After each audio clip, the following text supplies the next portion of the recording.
अस्सलाम वालेकुम सर, मेरा नाम तोपूपाल है। मैं मेघालय से आया हूँ। मेरा सवाल है, हम लोग श्री कृष्ण को सबसे बड़ा भगवान मानते हैं। जब हम हिंदू शास्त्र पढ़ता हूँ, उन शास्त्रों में लिखा है कि श्री कृष्ण ने शंखचूड़ के बीवी तुलसी देवी को बलात्कार किया, तो क्यों हम एक बलात्कारी को भगवान माने?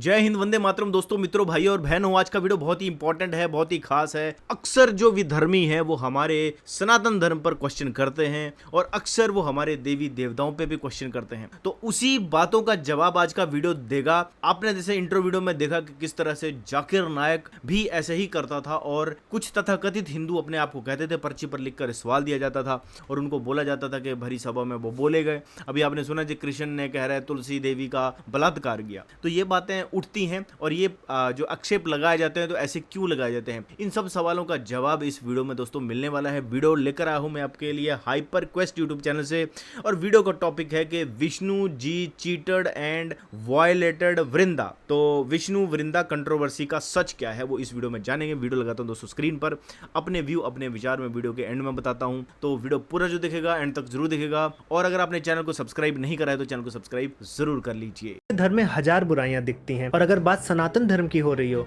तो धार्मिक अराजकता फैलाने वाले लेफ्टिस्ट और लिबरल्स, इन दोनों को सनातन धर्म के सभी भगवान दुराचारी, बलात्कारी, स्त्री वासना में लिप्त, नशे में लिप्त दिखते हैं, चाहे वो विष्णु जी हो, शिव जी हो या ब्रह्मा जी हो। हमने रिसेंटली एक वीडियो में ब्रह्मा जी पर अपनी पुत्री सरस्वती जी के साथ किए गए दुराचारों के विषय पर आपके सामने सच रखा था और दिखाया था कि कैसे आपको गुमराह किया जाता है। और आज इस वीडियो में हम इस सृष्टि के पालनहार भगवान विष्णु पर अपनी ही भक्त वृंदा का शील भंग करने के दुष्कर्म का खंडन करेंगे। दोस्तों दोस्तों, वीडियो को आगे देखने से पहले मैं आपको एक चीज बता दूं कि जितनी भी पुराणों की कहानियां हैं वो काल्पनिक नहीं है दोस्तों, वो एक्चुअली सिंबॉलिक कहानियां हैं। लोगों को किसी चीज का महत्व समझाने के लिए ही वो कहानियों की रचना की गई, क्योंकि आज तो आपके पास टेलीविजन है, मोबाइल फोन है, आप वहां पर वेब सीरीज देख रहे हैं, लेकिन आदिकाल में लोगों को एंटरटेन करने के लिए कहानियों की रचना की जाती थी। कथावाचक जो थे इन कहानियों के माध्यम से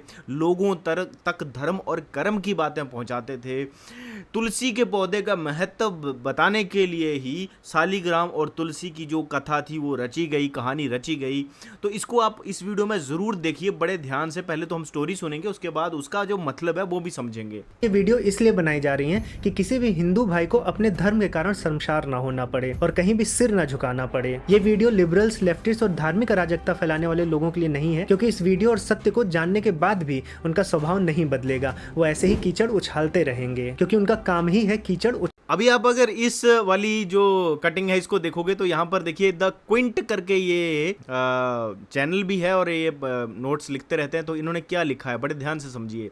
एक तरफ इन्होंने ओसामा बिन लादेन को जो 6th डेथ एनिवर्सरी है उसके ऊपर लिखा है कि he take a look at his role as a father and a husband. उसको एक बहुत अच्छा फादर बनाया गया और उसको बहुत ही अच्छा पति बनाया गया। नीचे लिखा है Osama bin Laden you didn't know a husband and a father, मतलब बहुत अच्छा पति और बहुत अच्छा जो है वो पिता था। और दूसरी तरफ ओपिनियन में लिखा हुआ है Swami Vivekananda was an unorthodox monk था। He successfully battled superstition and tried to rid Hinduism of its ills. ठीक है। Pushpesh Pant write on a Swami on his birth anniversary from the Quint archive. Swami Vivekananda Jayanti cigar smoking monk and still relevant, मतलब उसको cigar smoking monk बताया गया। बताओ क्या है ये क्या चीज है। मतलब एक तरफ तुम एक हिंदू है उसको तुम बोलते हैं सिगार स्मोकिंग मॉन्क और दूसरी तरफ जो टेररिस्ट है उसको बताया जाता है कि he was a very good husband और फादर। तो वही तो आतंकवादी जो उसको कश्मीर में होते हैं तो कहते हैं वो तो हेडमास्टर का बेटा था, मतलब हेडमास्टर का बेटा है तो वो आतंकवादी हो ही नहीं सकता। ये है इनकी सच्चाई, इन लिबरलों की उछालना। लेकिन हमारा उद्देश्य है कि आप सजग रहें और कभी भी ऐसा कोई अवसर आए जहां पर सनातन धर्म का अपमान हो रहा हो तो आप मौन ना रहें, आपके पास उत्तर हो। तो दोस्तों, आप सभी का हाइपर क्वेस्ट के एपिसोड नंबर 47 में स्वागत है। आज हम विष्णु जी और वृंदा जी का पूरा प्रसंग समझेंगे और जानने का प्रयास करेंगे कि इस पूरे प्रकरण का सत्य क्या है। तो दोस्तों, बिना किसी विलंब के आज के विश्लेषण को प्रारंभ करते हैं।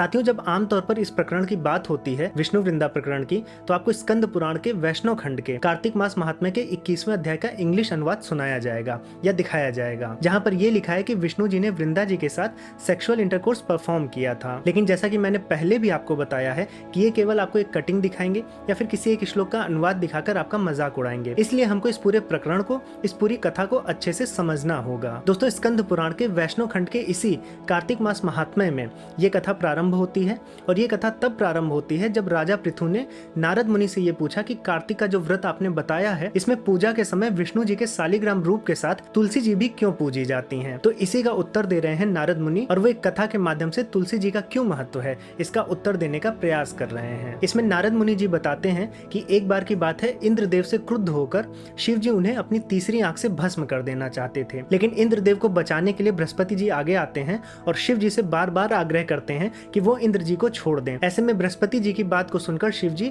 अपनी तीसरी आंख को एक समुद्र में फेंक देते हैं और इसी समुद्र में जहाँ पर ये तीसरी आंख गिरती है, वहाँ पर एक बच्चे का जन्म होता है, जो जन्म लेने के बाद इतना रोता है कि तीनों लोग हिल जाते हैं। इसीलिए इस बच्चे का नाम जलंधर पड़ा। फिर इस बच्चे को ब्रह्मा जी का एक वरदान भी मिलता है कि ये बच्चा बड़ा होकर समुद्रों का राजा बनेगा और इतना शक्तिशाली होगा कि तीनों लोगों में कोई उससे जीत नहीं पाएगा सिवाय शिव जी के। ये सुनकर समुद्र देव बहुत प्रसन्न होते हैं और वो असुरों के राजा काल नेमी से आग्रह करते हैं कि वो अपनी बेटी वृंदा का विवाह जलंधर से कर दें। अब वृंदा से विवाह के पश्चात जलंधर समुद्रों पर राज करने लगता है, लेकिन एक दिन शुक्राचार्य उसे बताते हैं कि उसके जो पिता हैं समुद्र, उनको एक बार पर्वत से मथा गया था और जो भी रत्न उत्पन्न हुए थे उनको देवों ने चुरा लिया था, अपने कब्जे में कर लिया था। इस बात को सुनकर जलंधर को बहुत क्रोध आया और उसने देवताओं पर चढ़ाई कर दी। उसने इतना उत्पात मचाया कि देवतागण मेरु पर्वत में जाकर छुप गए और वहां पर विष्णु जी की आराधना करने लगे। फिर वहां पर विष्णु जी प्रकट होते हैं और जलंधर की सेना से युद्ध करते हैं। उसके बाद उनका एक घमासान युद्ध जलंधर से भी होता है, जिसमें वो जलंधर की वीरता से प्रसन्न होकर उससे बोलते हैं कि वो कोई भी एक उनसे वरदान मांग ले।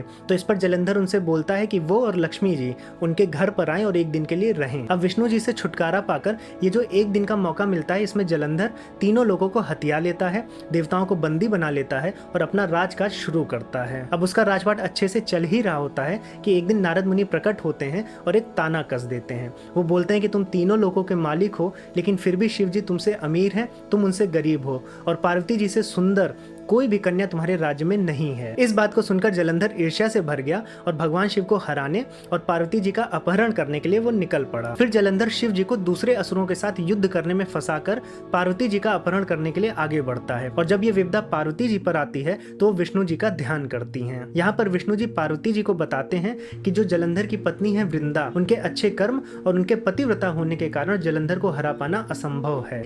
अब देखिए यहाँ पर जो लोग ये कहते हैं कि जी अगर आप त्रिदेवों को देखोगे तो त्रिदेवों में जो विष्णु, जो वैष्णव हैं वो उन्होंने विष्णु को ही महान बताया है, जो शैव हैं उन्होंने शिव को महान बताया है, जो देवी को पूजते हैं उन्होंने देवी को महान बताया है। ये स्टोरीज की जो रचना है ना, ऐसा कुछ नहीं है कि विष्णु को महान बताया। ये जो लिबरल लिब्रांडो हैं ये अक्सर ऐसी फूट हम हिंदुओं में डालते हैं और हमें ये बताते हैं कि देखो जी तुम्हारे जो शैव है, वैष्णव है और देवी उपासक हैं, ये देखिए अलग अलग हैं। ये अपने अपने मतों को ऊपर बताने के लिए ही उन्होंने ऐसी चीज़ें रची। अब एक तरफ हम सनातन को एक साथ लेने की बात करते हैं और एक तरफ हमारे ही मन में ये चीज़ डाल दी जाती है कि उन्होंने शैव, वैष्णव और इन सबको अलग अलग बताया। अब वहाँ पे इस कहानी में आप देखोगे तो अगर जो पार्वती हैं उन्होंने विष्णु की स्तुति करी। अपने रामायण भी देखी होगी तो राम ने जब समुंदर को क्रॉस करना चाहते थे तो उन्होंने शिव की पूजा करी थी। तो भैया ये भेद मत पैदा कीजिए। अगर आप विष्णु से पूछोगे तो वो कहते हैं मेरे प्रभु शिव हैं, शिव से पूछोगे तो वो कहते हैं मेरे प्रभु जो है वो विष्णु हैं। तो ये भेद हिंदुओं के बीच में पैदा कर दिया जाता था। ये स्टोरी के माध्यम से हमें ये समझना पड़ेगा कि ये हमें शिक्षा देने के लिए बनाई गई कहानियां हैं, इनसे शिक्षा लो और बस। बाकी जो गलत ट्रांसलेशन है वो आपको इस वीडियो में एक्सपोज हो ही जाएगा। इसलिए जैसी दरिंदगी वो प्रत्येक स्त्री के साथ कर रहा है और आपके साथ करना चाहता है, उसके साथ भी ऐसा ही कुछ करना पड़ेगा। इसके बाद बाद विष्णु जी माया से जलंधर का रूप धारण करते हैं और वृंदा के समक्ष पहुंचते हैं।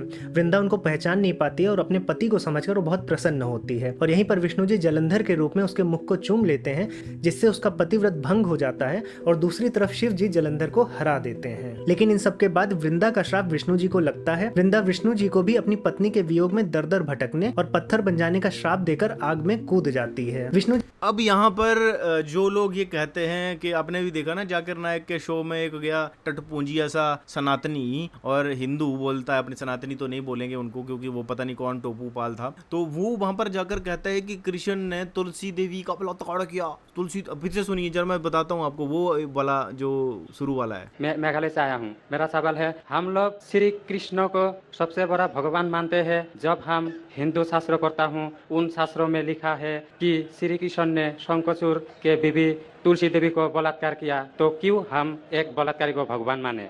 तो देखो वो पर्ची पर किसने लिखा था उसे कि श्री कृष्ण ने तुलसी देवी का बलात्कार किया। यहाँ पर बात की जा रही है कि वो तो सिर्फ चुम्बन लिया, ठीक है, जो इस वीडियो में बताया गया। तो क्या चुम्बन बलात्कार होता है?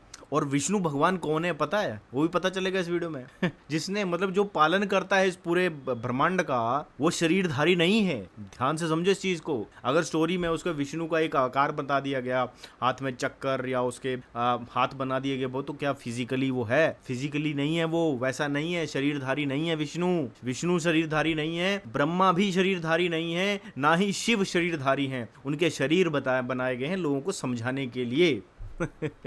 जी भी इस श्राप को गले से लगाते हैं क्योंकि जलंधर के बुरे कर्मों का फल उसकी पत्नी वृंदा को भुगतना पड़ा था। इसीलिए वो श्री राम के अवतार में उसका पतिव्रत भंग हो जाता है और दूसरी तरफ शिव जी को पहचान नहीं पाती है और अपने पति को समझकर वो बहुत प्रसन्न होती है और यहीं पर विष्णु जी जलंधर के रूप में उसके मुख को चूम लेते हैं, जिससे उसका पतिव्रत भंग हो जाता है और दूसरी तरफ शिव जी जलंधर को हरा देते हैं। लेकिन इन सबके बाद वृंदा का श्राप विष्णु जी को लगता है। वृंदा विष्णु जी को भी अपनी पत्नी के वियोग में दर दर भटकने और पत्थर बन जाने का श्राप देकर आग में कूद जाती है। विष्णु जी भी इस श्राप को गले से लगाते हैं क्योंकि जलंधर के बुरे कर्मों का फल उसकी पत्नी वृंदा को भुगतना पड़ा था। इसीलिए वो श्री राम के अवतार में सीता जी के वियोग में दर दर भटकते हैं और वृंदा के आत्म सम्मान को जो ठेस पहुंची थी उसकी भरपाई हो, इसलिए विष्णु जी वृंदा को वरदान देते हैं कि तुम अगले जन्म में तुलसी बनोगी और मेरे साथ पूजी जाओगी। तो ये जो कथा है, पूरा प्रकरण कर्मों के सिद्धांत को समझाता है और ये भी बताता है कि आप कोई भी हो, भले आप ईश्वर क्यों ना हो, आपने अगर कोई अनुचित कार्य किया है, भले वो जग कल्याण के लिए किया हो, आपको उसका फल भोगना पड़ेगा। इसलिए विष्णु जी को भी जो श्राप लगा,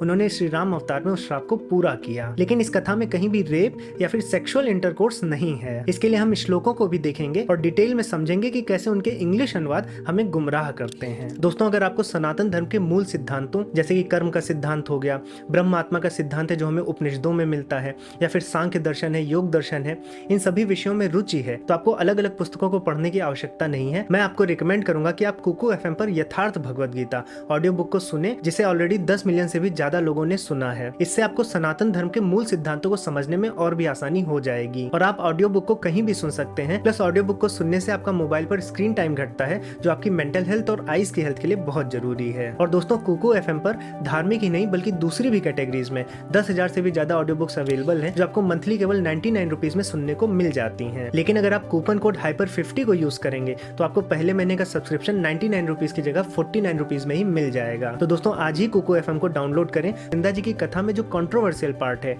आइए उसकी जांच पड़ताल करते हैं।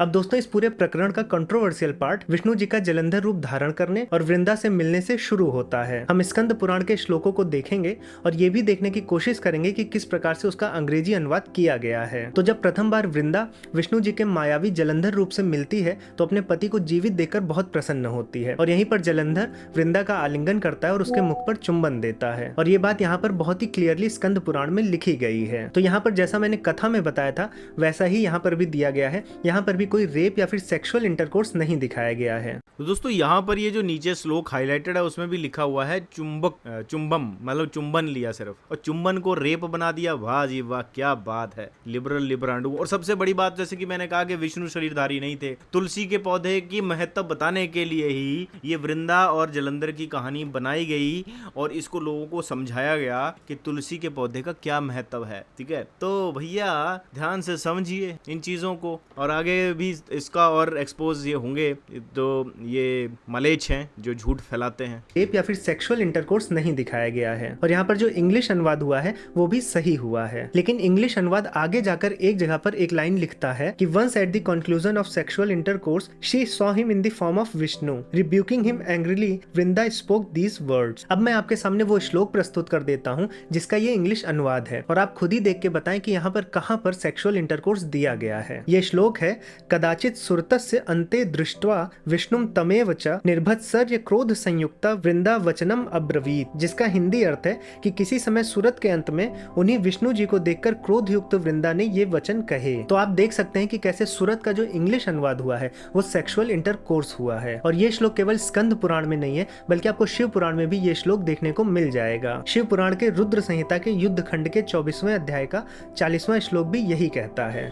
अब देखिए यहाँ पर जो लोग ये कहते हैं कि जी वैष्णवों ने ये विष्णु पुराण बना दिया, शैवों ने शिव पुराण बना दिया, दोनों आपस में जो है वो उनका वो था, लेकिन शिव पुराण में भी वृंदा की कहानी आती है। विष्णु, इसका मतलब है जो लिखने वाले थे वो आपस में मिलजुल कर रहते थे। तो भैया ये बातें मत फैलाइए, ठीक है, ये गलत चीजें मत फैलाइए समाज में। सब एक हैं, वेदों को सबसे ऊपर मानना है, वेद सबसे ऊपर हैं और ये जो पुराणों की कहानियां हैं वो वेदों के ज्ञान को ही बता रही हैं। आपकी इच्छा है तो पढ़िए, इच्छा नहीं है तो मत पढ़िए, लेकिन आलोचना मत करिए। बिना पढ़े बिना समझे आलोचना करना भी पाप है। मूर्ति पूजा करना पाप नहीं है, ईश्वर भगवान देवता की मूर्तियां बनाकर पूजा करना पाप नहीं है, उन मूर्तियों को तोड़ना पाप है, उनकी आलोचना करना पाप है। आगे का वीडियो देखते हैं। पुराण के रुद्र संहिता के युद्ध खंड के 24वें अध्याय का 40वां श्लोक भी यही कहता है। अब सूरज शब्द का सही अर्थ जान लीजिए। संस्कृत में सूरज शब्द का अर्थ ध्यान या आत्मा से लिया जाता है। आज जिसको हम अवस्था के लिए उपयोग में लाते हैं, जैसे कभी कभी हम कह देते हैं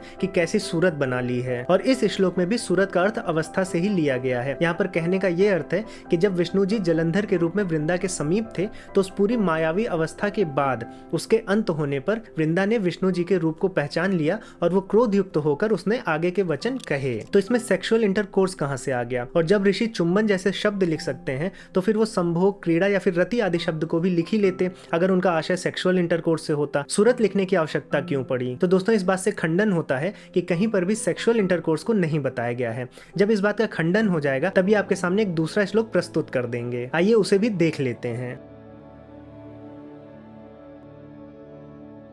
देवी भागवतम। दोस्तों देवी भागवतम पुराण के भी 9वें स्कंध के 24वें अध्याय में जलंधर और देवताओं के बीच के युद्ध का उल्लेख है और वहां पर भी अंग्रेजी अनुवाद। अब यहाँ पर मैं फिर रोकना चाहूंगा। अब मैंने कहा था ना कि लोग कुछ कहते हैं कि जो शैव थे, वैष्णव थे और ये अलग अलग थे। देखो तीनों में सेम चीज रिपीट करी गई है, वहां पर अलग अलग तरीके से बताई गई, समझाई गई है। तो देवी पुराण में भी वो चीज आ रही है, शिव पुराण में भी आ रही है और विष्णु पुराण में भी आ रही है। तो इसका कोई ना कोई अर्थ है, मतलब है। ये मैं मानता हूँ कि जो विष्णु थे ये शरीरधारी नहीं थे, शरीरधारी नहीं है, ठीक है। शिव भी शरीरधारी नहीं है, जैसे हम मनुष्य हैं वैसे नहीं है। हालांकि फोटोज में उनको वैसा दिखाया गया है, वैसे वो नहीं है। लेकिन ये जो आकृतियां बनाई गई हैं लोगों के ध्यान केंद्रित करने के लिए बनाई गई हैं। और आप देखिए मेडिटेशन में भी एक वो चीज आती है ना, जैसे आप सामने ध्यान लगा सकते हो, ठीक है, और आप आलोचना करते हो तो आप गलत करते हो, मैं ये कह रहा हूँ, ठीक है। आप बोलते हो कि जो मूर्ति पूजा जो उसको कर रहा है उसे पता नहीं है, उसे पता है भाई। देखिए ईश्वर किसी ने नहीं देखा, किसी ने उसको नाम दे दिया। तो जब तुम नाम दे सकते हो तो हम भी तो नाम दे सकते हो। ईश्वर भी तो एक नाम ही है। आप अगर बोलते हो कि वो ईश्वर है तो ईश्वर भी तो एक नाम ही है। तो भाषा और अलग अलग चीजें, इंग्लिश में गॉड बोलोगे उसे, तो ये तो भाषा है ना। तो भाषा में ईश्वर बोलना, उसका कोई अगर बोल देता है कि हाँ ठीक है भाई ये ईश्वर है, ऐसा है ईश्वर, ठीक है, हालांकि उसका स्वरूप नहीं है, लेकिन बोल दिया कि भाई ऐसा है, तो उसमें क्या गलती है? गलत तो नहीं है ना। तो अगर हम मन में आंख बंद करते हैं तो हमें तो ईश्वर का ध्यान करते हैं। आप मूर्तियां हटा देते हो, आंख बंद करके मूर्ति अपने आप हट गई। तो बहुत सारी चीजें हैं जिनको डिटेल में समझना जरूरी है। अनुवादकों को सेक्सुअल इंटरकोर्स दिख गया है। वहां पर ये अनुवादक लिखते हैं, ओ dear, full 1 samvatsara the war lasted between us, all the daityas were killed, then Brahma himself came and mediated, peace then was brought about and by the command of Brahma I gave over to the devas their rights, when I return to my home Shiva went back to his Shivlok. Thus saying Hari, the lord of the world, slept and then engaged in sexual intercourse with her। तो चलिए दोस्तों इस श्लोक को भी देखते हैं। ये 17वां श्लोक है और इस श्लोक में एक जगह संभोग शब्द आते ही इन लोगों की कलम चलने लगी। ये श्लोक है रेमे रमापतिस्तत्र रामया सह नारद सा साध्वी सुख संभोगात आकर्षण व्यतिक्रमात्। तो दोस्तों आप देख सकते हैं कि इस श्लोक के अंत में एक शब्द आ रहा है सुख संभोगात आकर्षण व्यतिक्रमात्, और यहाँ पर संभोग शब्द को देखकर इन्होंने तुरंत उसका ट्रांसलेशन सेक्सुअल इंटरकोर्स कर दिया, जबकि रियलिटी कुछ अलग है। इस शब्द को हम समझ लेते हैं। दोस्तों ये शब्द जो है ये 4 अलग शब्दों के संधियों से बना है। यहाँ पर सुख है, संभोग है, आकर्षण है और व्यतिक्रमात् है। तो सुख संभोग का अर्थ आप जान गए होंगे, आनंद से है।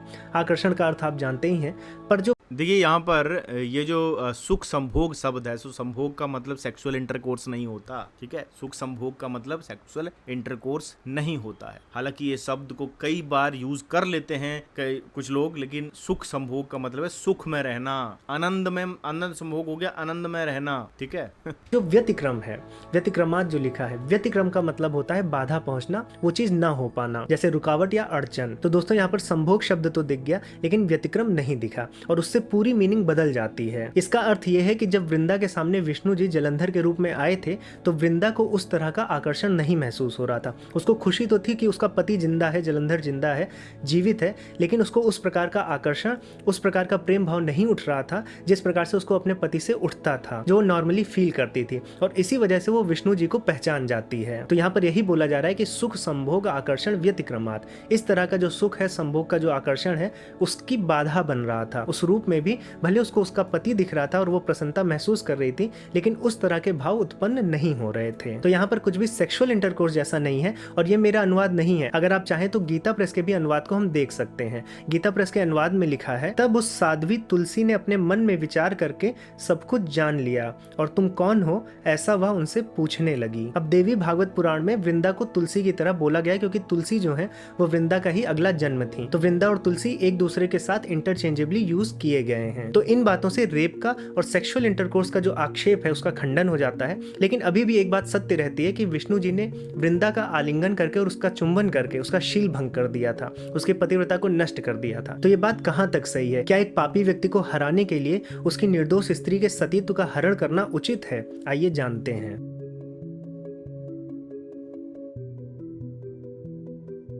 साथियों, विष्णु जी ने जलंधर से कई स्त्रियों का सतीत्व बचाने के लिए वृंदा का पतिव्रत भंग किया था, और इस वजह से कई लोगों को काफी पीड़ा होती है और वो 2 तरह के आक्षेप लगाते हैं। पहला ये लगाते हैं कि विष्णु जी ने छल से एक साध्वी स्त्री के सतीत्व को नष्ट किया है, इसलिए वो कपटी, महापापी, पर स्त्रीगामी और व्यभिचारी हैं। और दूसरा ये लगाते हैं कि जिस ईश्वर को एक दानव स्त्री के श्राप को भुगतना पड़ा हो, वो ईश्वर कैसे सर्वशक्तिशाली हो सकता है। तो आइए दोनों पर बारी बारी से आते हैं। तो दोस्तों सबसे पहले हमें विष्णु जी के सत्य स्वरूप को समझ लेना चाहिए, क्योंकि हमें तो नहीं पता है, लेकिन जिन ऋषियों ने इन पुराणों की रचना की है उन्हें बहुत अच्छे से पता था। विष्णु जी सृष्टि के पालनहार हैं, उन्हीं से सृष्टि चल रही है। अभी सृष्टि की एक स्त्री क्या बल्कि करोड़ों पुरुष, स्त्री, जीव सभी उन पर आश्रित हैं, सभी उनके अंश हैं। यहाँ पर वृंदा और जलंधर भी उन्हीं के अंश हैं। ये जगत तो मायावश प्रकट होता है और विष्णु जी उसमें अपनी लीला करते हैं जिससे मानवता का मार्ग प्रशस्त हो सके। अब आप उस ईश्वर पर सेक्सुअल इंटरकोर्स का इल्जाम लगाते हैं जिन्होंने सेक्सुअल इंटरकोर्स को जन्म दिया होगा। ये तो वही बात हो गई कि आप बिल गेट्स को बोलें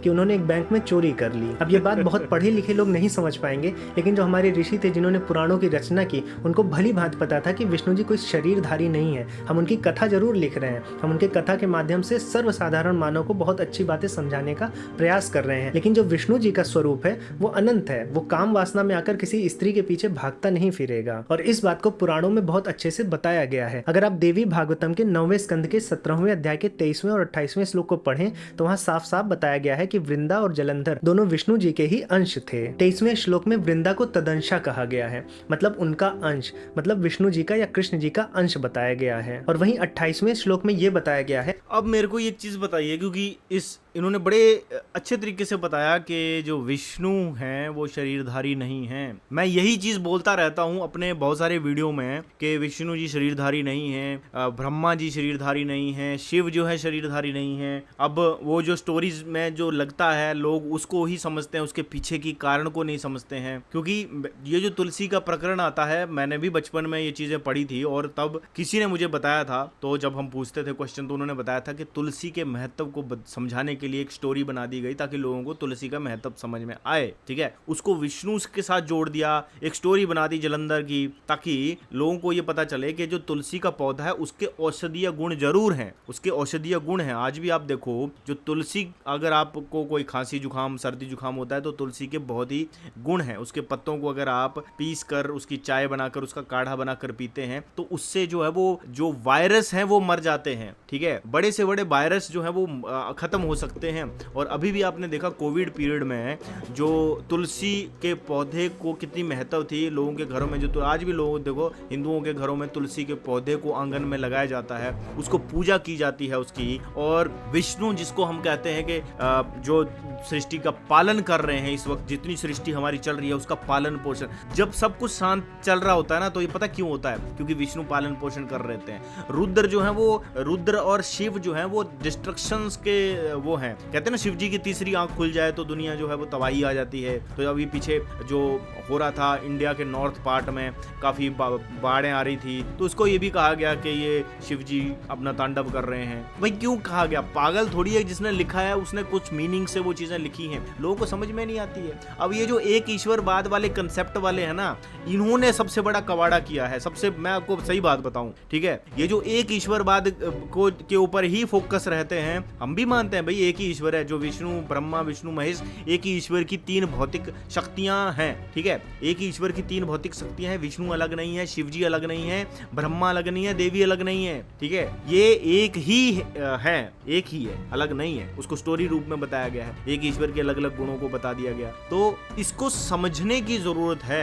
इसको समझने की जरूरत है। और ये जो वीडियो है इसका लिंक डिस्क्रिप्शन में मैंने दिया, आप उनके चैनल पे जाकर भी इस वीडियो को देख सकते हो। और ये चीज को समझने की जरूरत है, विष्णु जिसने के पूरी दुनिया बनाई, सब जीव उस विष्णु के ही अंश हैं, हम भी उस विष्णु के ही अंश हैं। ठीक है, अब कोई कहता है जी राम अवतार कैसे हो गए? जी अवतार तो हम तो अवतारों को नहीं मानते जी, हम तो नहीं मानते अवतारों को, है ना भाई? तुम अवतारों को मत मानो, पर वो है। एक बंदा कहता है मैं ग्रेविटेशनल फोर्स को नहीं मानता, मैं गुरुत्वाकर्षण शक्ति को नहीं मानता, मैं नहीं मानता। हवा मुझे दिखती नहीं, मैं मानता नहीं हवा है, क्योंकि मुझे दिखती नहीं है ना, इसलिए मैं कैसे मानूंगा? भाई महसूस तो होती है। ईश्वर है ही नहीं जी, ईश्वर नहीं है, मैंने देखा नहीं ईश्वर को, हवा को भी नहीं देखा तुमने, पर हवा है ना, हवा है ना, वो देखो ग्रह उड़ रहा है ना हवा में, तो कोई शक्ति है ना, तो उसी शक्ति को हम एक्सप्लेन करते हैं अपने शास्त्रों में। लोग समझते नहीं है। ये एक ईश्वरवाद वाले जो हैं, मैं ये नहीं कह रहा कि ईश्वर एक नहीं है, मैं ये कह रहा हूँ एक ईश्वरवाद वाले जो हैं, जो उसके ऊपर स्ट्रेस देते हैं, यही अक्षर जो है मूर्ति पूजा का भी विरोध करते हैं, यही अक्षर जो है उन पुराण की कहानियों का भी विरोध करते हैं, गलत ट्रांसलेशंस कर देते हैं।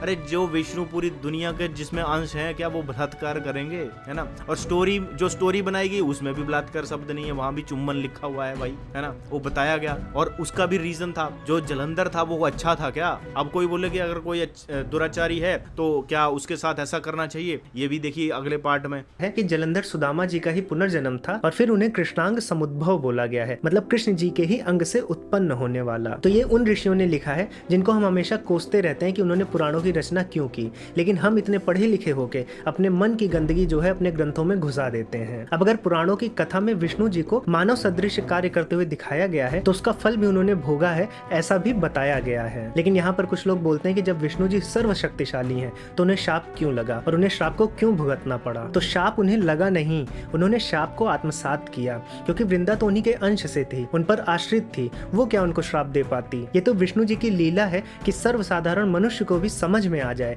कि हम अपने कर्मों के फल से नहीं बच सकते, भले हम देवता क्यों ना हो। तो दोस्तों ये पूरा प्रकरण था, इसलिए हमें पहले पूरी कथा समझनी चाहिए थी और ये भी समझना चाहिए था कि विष्णु जी कौन है। और ये डीप अंडरस्टैंडिंग तभी आपको हो पाएगी जब आपको कर्मों का सिद्धांत, ईश्वर की धारणा, सृष्टि की शक्तियां, इन सब विषयों का ज्ञान हो। और इसके लिए आपको सनातन धर्म के मूल दर्शनों को समझना पड़ेगा, वरना आप हमेशा इसी प्रकार से गुमराह होते रहेंगे। दोस्तों हमने अलग से समय निकालकर इन 6 हिंदू दर्शनों पर कोर्स बनाना प्रारंभ कर दिया है। हमने सांख्य और योग को लॉन्च कर दिया है, न्याय और वैशेषिक को हम शीघ्र ही प्रारंभ करेंगे। अगर आप धर्म के आधार इन दर्शनों को बहुत अच्छे से समझ लेंगे तो कठिन से कठिन प्रश्नों का उत्तर आपको स्वतः मिल जाएगा। आप सांख्य और योग दर्शन में हमारी फ्री डेमो वीडियोस को देख सकते हैं, जिससे आपको समझ में आ जाए कि मैं कैसा पढ़ा रहा हूँ। और अगर आप न्याय और वैशेषिक दर्शन को 15 अगस्त से पहले खरीदेंगे तो आपको 25% का डिस्काउंट भी मिल मिल जाएगा। मैंने कोर्स की लिंक नीचे कमेंट बॉक्स में दी है, एक बार अवश्य विजिट करें। और अगर आपको सनातन धर्म के मुख्य तो दोस्तों अब वो जो लोग आरोप लगाते हैं कि पुराणों को नहीं पढ़ना चाहिए, पुराण तो बस गपोड़ है,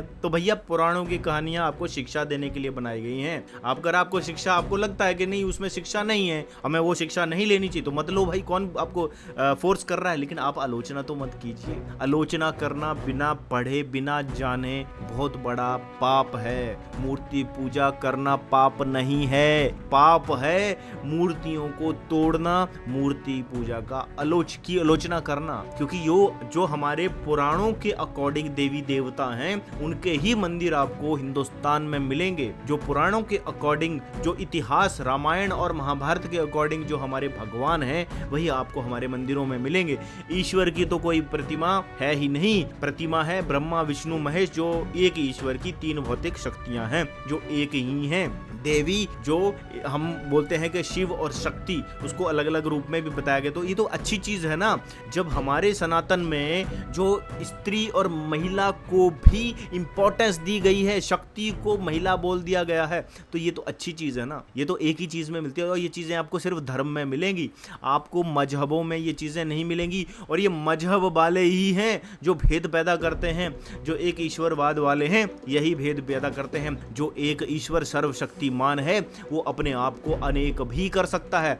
लोग कहते हैं नहीं नहीं वो अनेक नहीं कर सकता, तो भाई वो तो लिमिटेड हो गया ना। आप सिंपल सा लॉजिक लगाइए, कह रहे नहीं नहीं ईश्वर सर्वशक्तिमान है, पर वो अपने आप को ना बहुत नहीं बनाता है, ठीक है, लेकिन बना तो सकता है। अगर वो एक ईश्वर है, आप देखो ना एटम, एक एटम होता है, एक एटम से पूरे कितने एटम बन गए हैं। तो भैया जो सर्वशक्तिमान है ना, वो कुछ भी कर सकता है। तो ये लोगों के मन में भ्रम डालना बंद कर दीजिए। सनातन को समझना है तो उसके धर्म ग्रंथों को पूरा पढ़िए। चेरी पिकिंग करके सिर्फ इस्लाम का प्रचार करने के लिए जो तुमने ये जो नीति अपना रखी है कि कुछ भी उठाया, कृष्ण ने तुलसी देवी को बलात्कार कर दिया, अबे बोलने से पहले तुम्हारे जीव में कीड़े क्यों नहीं पड़ गए। और हिंदुओं, जो तुम बिना पढ़े पर्ची पर लिखकर जाकिर नायक के शो में जाकर वहां पर अपना जो धर्म है उसको छोड़कर मजहबों में पड़ जाते हो, तो भैया तुम्हें ना लानत है, धिक्कार है तुम्हारे ऊपर, शर्म आनी चाहिए तुम्हें। दोस्तों इसी के साथ वीडियो समाप्त करता हूं, मिलूंगा नेक्स्ट वीडियो में, तब तक दोस्तों जय हिंद, वंदे मातरम।